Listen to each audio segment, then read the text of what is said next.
राम जी ने भी स्पर्श किया होगा, लेकिन समाधि नहीं उतरी।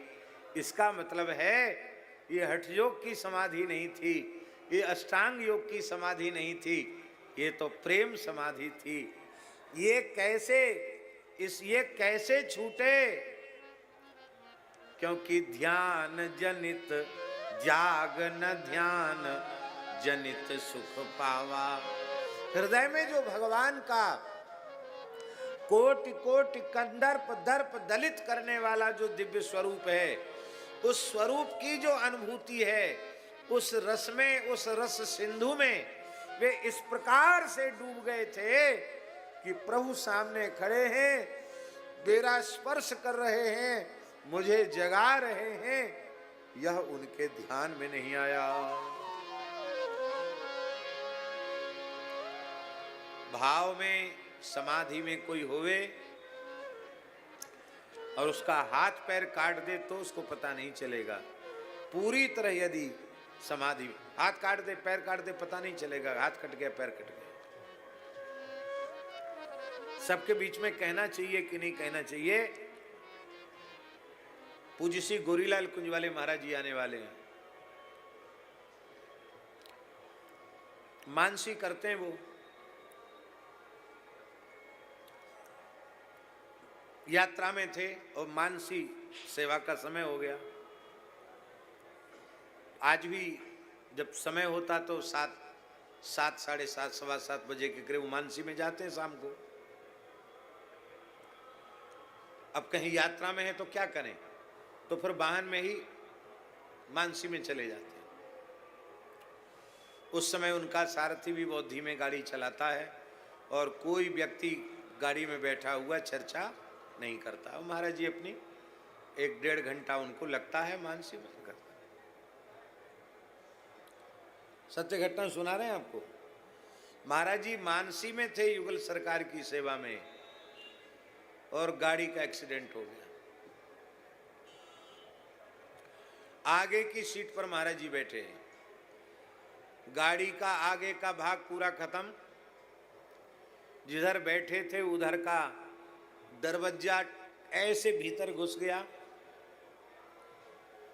गाड़ी पूरी घूम गई, उलट गई और महाराज जी की मानसी सेवा नहीं छूटी। इतनी बड़ी घटना घटने के बाद उन्होंने नेत्र नहीं खोले। नेत्र क्या खोले, उन्हें पता ही नहीं चला कि क्या हो गया। थोड़ी देर बाद अब गाड़ी में जो लोग थे वो तो बेहोशी में चले गए और महाराज जी उसी अवस्था में। जैसे ही वे मानसी से बाहर आए तब उन्होंने श्री हरिदास क्या हुआ भाई, ये क्या हो गया। गाड़ी इतनी खत्म हो गई थी कि फिर वो एक कदम नहीं चल सकती थी गाड़ी, उसको तो खिंचवा के ले जाना पड़ा। दूसरी गाड़ी की व्यवस्था हुई और महाराज जी को जहां जाना था वो गए। ये क्या है, ये नकल से तो संभव हो नहीं सकता। ऐसी घटना घट जाए और पता न चले, ये संभव है क्या। इसका मतलब है सुनने, देखने, समझने वाली जितनी इंद्रियां वो इतनी गहराई में जा चुकी हैं कि बाहर क्या हुआ उसकी अनुभूति ही नहीं। ये प्रेम की बहुत ऊंची अवस्था है। अब ज्ञान की अवस्था हम बता रहे हैं आपको। स्वामी श्री संपूर्णानंद जी महाराज सौराष्ट्र के महान संत थे। हरिद्वार जा रहे थे दिल्ली से। रात्रि में जाते नहीं थे, यात्रा नहीं करते थे रात्रि में, पर एक भगत पीछे पड़ गया। भगत तो भक्त ही होते हैं, वो महात्माओं की नहीं सुनते हैं। वो महात्मा बेचारे पहले मना करते हैं, बाद में सोचते चलो भाई अब ये भगत है, गाड़ी लेके आ गया है, अब इसकी भी सुविधा को हमको देखना चाहिए। तो एक आध बार तो संपूर्णानंद जी मौन थे। उन्होंने स्लेट पर लिख के कहा कि मैं रात्रि को यात्रा नहीं करता। नहीं बापू, रात को ही ठीक है, रास्ता जल्दी कट जाएगा, कल पूरा दिन खराब हो जाएगा, फिर वाहन चलने लग जाएंगे, जल्दी पहुंच जाएंगे। अब बता, हम तो गाड़ी मंगा ली है और ये तो किराया रात भर का ले लेगा। नहीं नहीं बापू चलिए। तो उन्होंने फिर मौनम स्वीकृति लक्षणम ऐसे कर दिया, चलो आओ।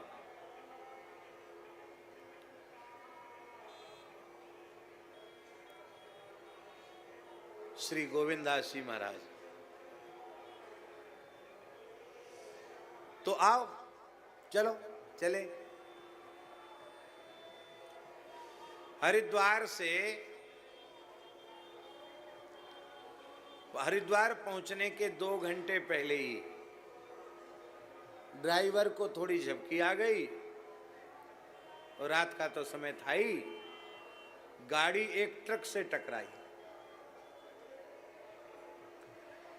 श्री संपूर्णानंद जी आगे सीट पर बैठे थे, उनके माथे में बहुत भारी चोट आई, फट गया माथा और उनका कपड़ा रक्त से स्नान हो गया, रक्त से नहा गया कपड़ा, इतना खून निकल गया, माथा फटा, रक्त निकला, उनका सब काशाय वस्त्र रक्त से भीज गया। लेकिन वे मौन थे, उन्होंने आह ऊह हाय हाय कुछ नहीं, शांत जैसे कुछ हुआ ही नहीं, बैठे रह गए। अब लोग कह रहे थे चलो हॉस्पिटल ले चलें, चलो चलो चलो गाड़ी चल रही है तो चलो। तो स्वामी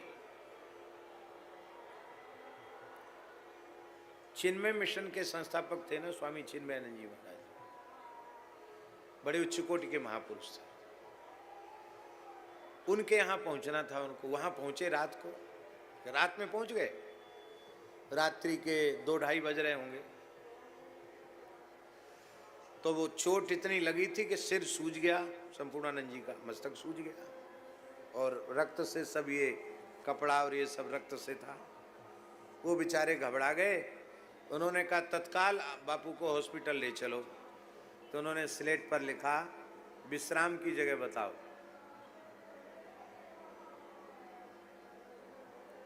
हॉस्पिटल नहीं जाऊंगा, विश्राम की जगह बताओ। तो विश्राम की जगह तो पहले से निश्चित थी, कपड़े वपड़े भी नहीं खोले, जैसे थे वैसे ही बिना कुछ धोए धाए लेटे और लेटते ही सो गए, नाक बजने लग गए। तो उनको बड़ा आश्चर्य हुआ कि इतनी चोट में ये सो कैसे रहे, कष्ट का बिल्कुल अनुसंधान नहीं है क्या। हाँ, रात को आकर उन्होंने बोले थोड़ा गरम गरम दूध और थोड़ी फिटकरी स्वामी जी ने, कि कुछ ये तो दे ही दें, कम से कम हॉस्पिटल नहीं जा रहे हैं। वो ले लिया उन्होंने, सो गए। आश्चर्य हुआ कि ये ऐसे कैसे सो गए। तो प्रातःकाल आकर स्वामी जी ने संपूर्णानंद जी से पूछा कि स्वामी जी एक बात बताओ, इतनी भयंकर घटना शरीर के साथ घट जाए और कोई व्यक्ति सो कैसे सकता है। ये बात विज्ञान से अलग है, विज्ञान से विरुद्ध है। ये बात अनुभूति के भी विरुद्ध है, विज्ञान के भी विरुद्ध है। ये कैसे हो गया, इतनी बड़ी घटना का आपके चित्त पर प्रभाव नहीं पड़ा। तो संपूर्णानंद जी मौन थे, मौन व्रत में थे। उन्होंने स्लेट पर लिखा मैं देह नहीं आत्मा हूं, इस पर आप प्रवचन करते हैं और मैं इसे जीता हूं।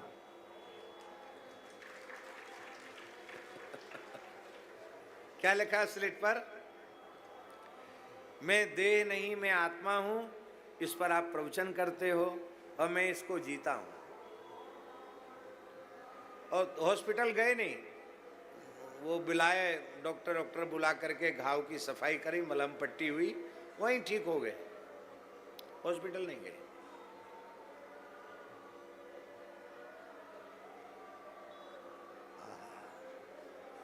ये दुख की सुख की अनुभूति देहाध्यास के कारण होती है।